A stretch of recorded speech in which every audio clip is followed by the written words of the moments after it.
প্রবাসী নানি বুড়িরে হইয়ার ভাবছিলাম মনে কর ফয়লা করু আজে আপনি লানি তাই দিবা বেহায় আমি ছাড়ি দিবা, কিন্তু দেখিয়া না আপনি দিন বা দিন বেহায় আমি করিয়া যাইতরা আপনার লাশ শরম আপু হইছে নানি।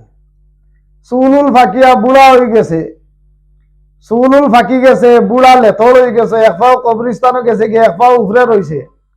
আপো দেখি বেহায় আমি ছাড়ো না। আপনারে কোনটা কইতো নিজেরও একটা শরম লাগে, কারণ মার বয়সী মানুষ, নানি দাদির বয়সী মানুষ, কিন্তু আপনার তো দেখি নানি বুড়ি এক পয়সারও শরম নাই। ইটা বেহায় আমি যেটা করায় বডি দেখাইতরায়, নাচিতরায়, ফালাইতরায়, যুবকসকলরে লইয়া গ্রামা ড্রামা করায়, তামসা করায়, ইটা কয়দিন করবায় নানি বুড়ি? একদিন তো মরা লাগবো।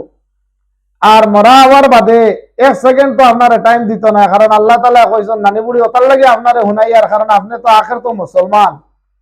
আল্লাহ তাআলা কইতরা লা ইস্তাখিরুনা সাআতান ওয়া লা ইস্তাকদিমুন। মউত যে সময় যার আইবো এক সেকেন্ড আগে দিও টাইম দিতা না, এক সেকেন্ড পরে দিও দিতা না, একদম নির্ধারিত সময় আপনার ইন্তেকাল হয়ে যাব। নানি বুড়ি এখনো সময় আছে, ওটা লিলেং বেলেং করা বাদ দাও, বেহায় আমি বাদ দাও। কোরআন শরীফ সহি শুদ্ধ ভাবে পড়ার চেষ্টা করো, নামাজ পড়ো, বুরকা লাগাও, পর্দার সহিত থাকার চেষ্টা করো।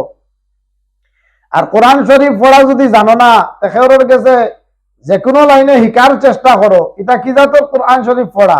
ভুল পড়লে তুমি নিজেও গুনাহগার হইবা আর মাহন্নেওয়ালারও গুনাহগার বানাইতরা।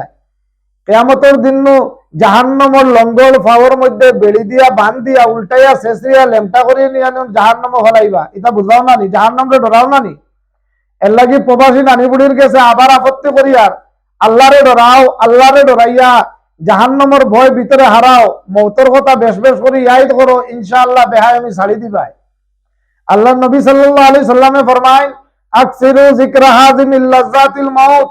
ও বস্তুটারে বেশি বেশি করে ইয়াদ করো, মনে করো যে বস্তুয়ে দুনিয়ার সব ধরনের স্বাদরে বিনষ্ট করে দে, এই বস্তুটার নাম হইল মউত। এর লাগি প্রবাসী নানি বুড়িরে হইয়ার বেহায় আমি ছাড়ি দাও, ছাড়িয়া আল্লাহরে ডরাও। এখন আপনার ইবাদত বন্দেগী করার সময়, ধন দৌলত আছে, টাকা পয়সা আছে, ঘরের ভিতরে বইয়া আখিরাতের সামান তৈয়ার হোক। আল্লাহ তাআলা প্রবাসী নানি বুড়িরে বুঝবার তৌফিক দান করুক। আল্লাহ আমরা সারারে হেদায়েতে কামিলা নসিব করুক। আমিন ইয়া রাব্বাল আলামিন।